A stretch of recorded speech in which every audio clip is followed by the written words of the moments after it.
Scribe in Black Press presents an unabridged recording of Roughin' It, a tale of We the Immortals by Luke Warfield. Read aloud by Luke Warfield. Copyright Luke Warfield. All rights reserved.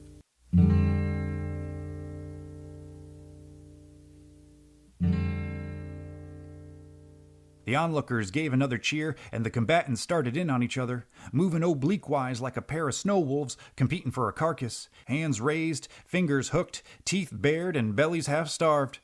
"Your dash is mine now, young blood," Angel Eyes hissed. His emerald orbs burned in the dark sockets of his skull, tapers from perdition's deepest pit. Then they came together as two beasts of the field, and it was all a gouging and a slitting and a rending. They bit, scratched, and tore, kicked, bowed, and ripped.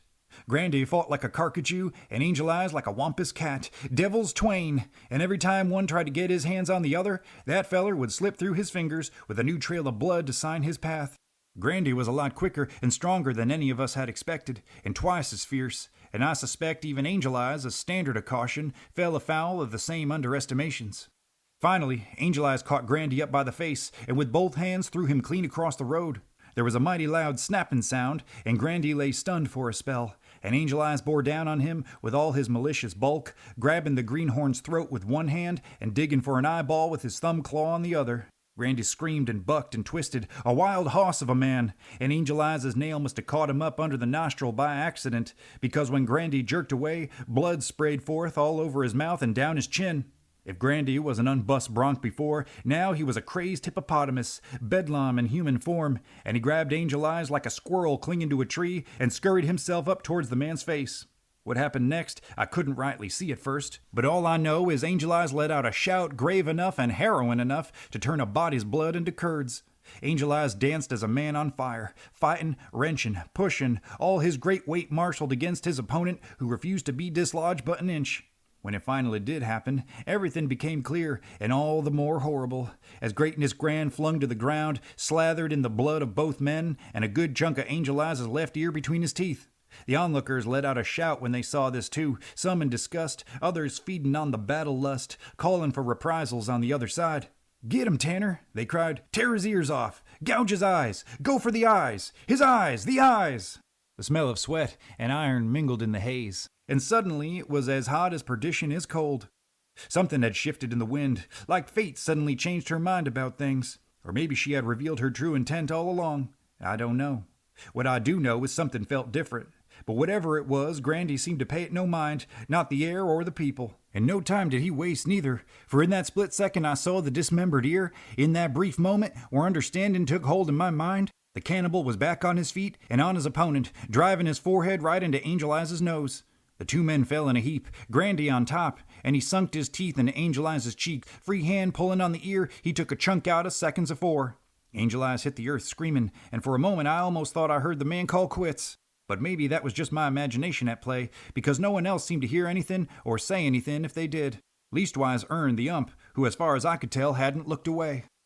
3 times Greatness Grand drove his own skull into Angel Eyes' face, and the blood that gushed out glittered like sun rays shifting through the trees in late autumn. Angel Eyes' head fell back, unmoving, and Ern jumped to his feet, about to call the whole thing off. It was there old Grandy went for his prize. Now, his back was turned to me at this point, so I didn't get a good view of how it all looked. But what I did see, and more importantly, what I heard, was this.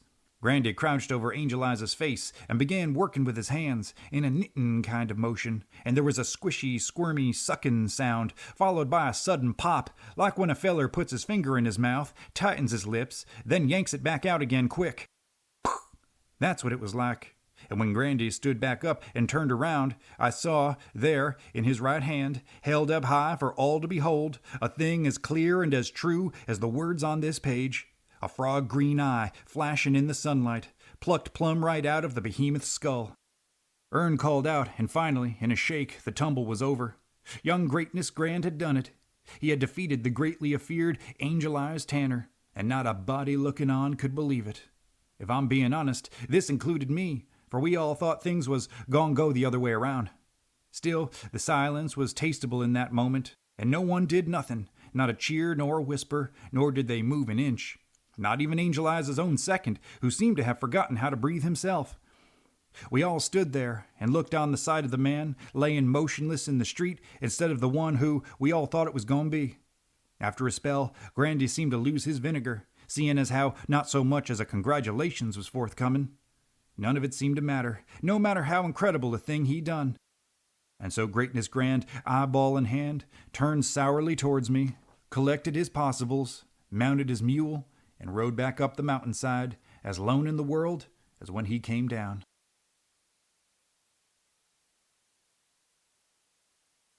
Ain't nobody seen Grandy for some time. There was talk of going up and skinning the turd alive, but it was all bluster and nothing more. By the rules of the tumble, ain't no feudin' was allowed. Greatness Grand won his eye fair and square, and ain't nobody had to like it, but they had to respect the code, and that's what they did. After 3 weeks of this, I set out on my hoss and rode out to old Grandy's cabin. It was a cool and rainy day, though the world was getting along into summer and punishing all below on the flat accordingly. Up here in the mountains, though, we was cozy, albeit a bit wet. But that's how it was, and I was never one to be cooped up for too long, sun or showers. When I arrived, Grandy was skulking by the fire, mending a leather strap and pulling sorghum from a jug. "Howdy," I said to him. "Howdy," he said back, though without so much as looking at me. I stepped in and chased the wet from me, then sat down on a stool opposite Grandy at the table. Still, he kept his face averted. By and by, I said, "So how you been keeping?" "Fine." "See, you've got this place in ship shape. Looks good. No leaks." Grandy shrugged again. I opened my mouth to say something else, but nothing came to me, so I closed it and tried to think of what might be worth the trouble.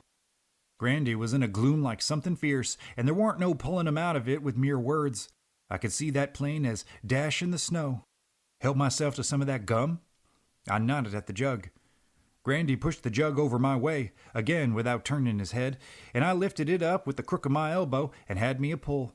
I wiped my mouth and pulled again and set the jug down and pushed it back to the middle of the table, then sat there and thunk on what I wanted to say next.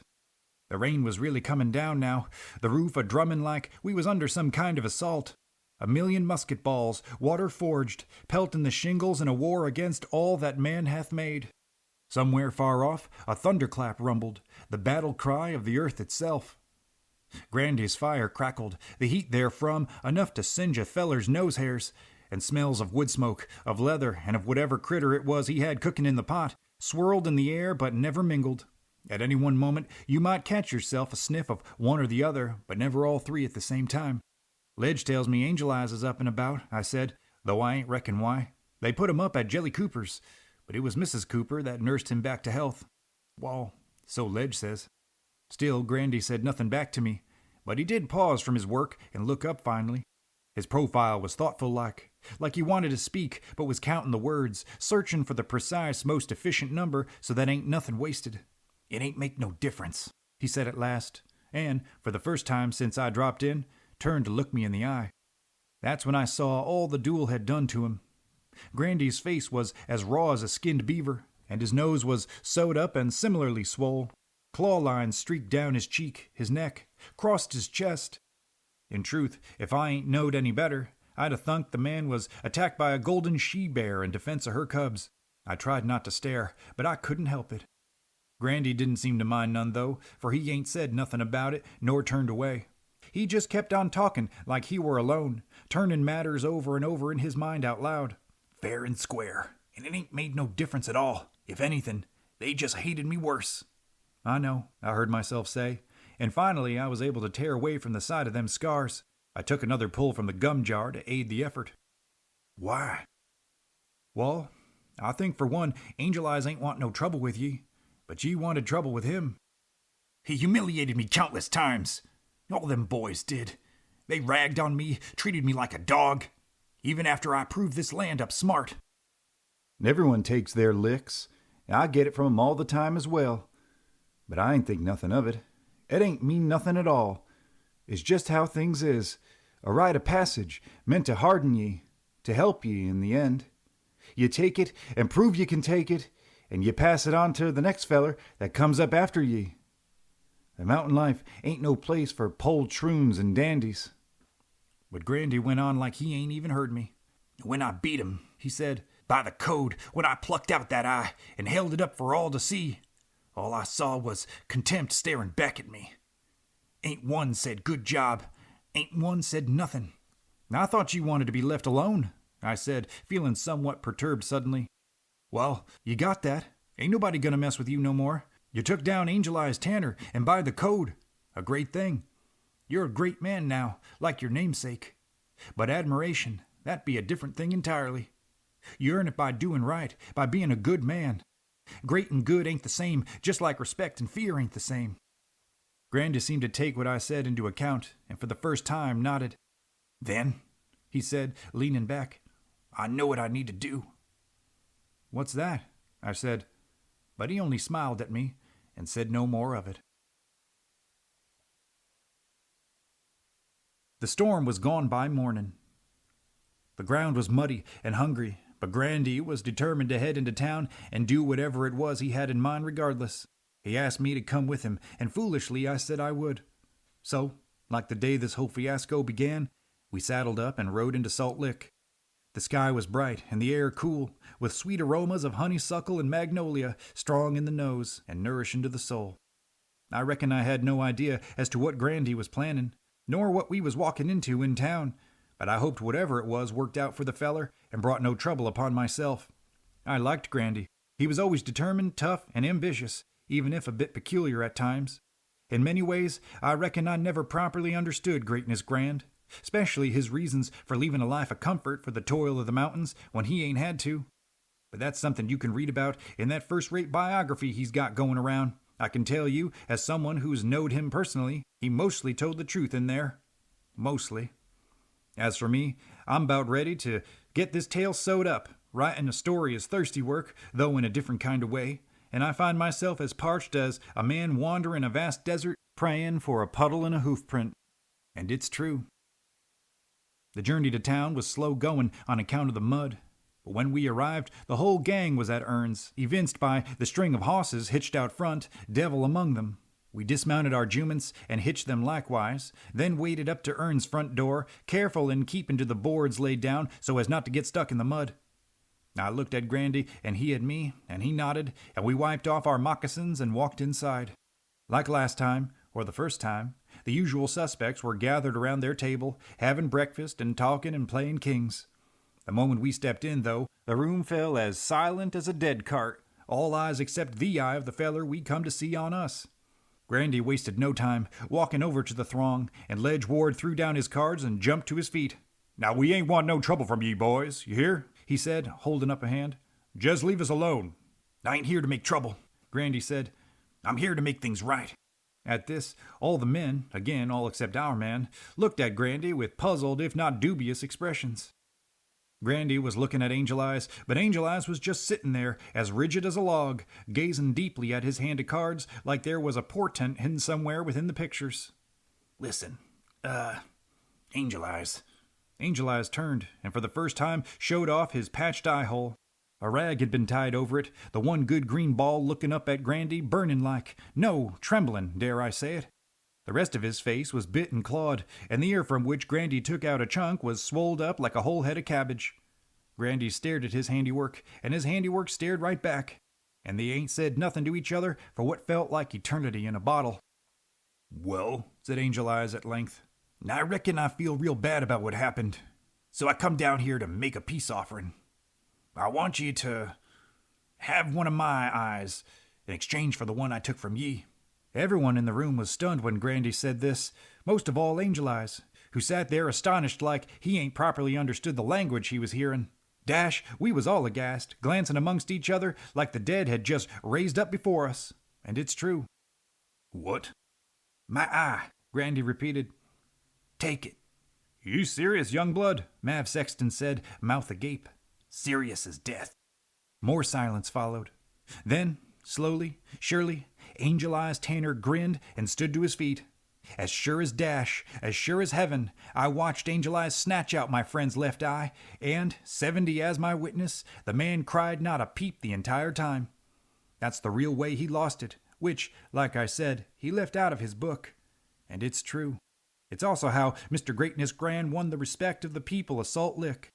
and everyone pitched in to help him after while he holed up at Jelly Cooper's in recovery.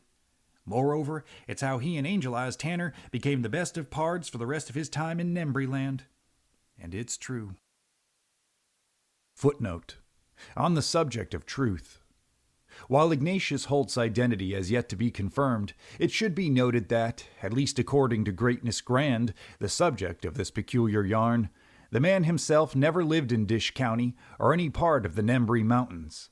It is also a verified fact that, despite the many wounds he received over a lifetime of adventures in the wilderness, Greatness Grand never lost an eye.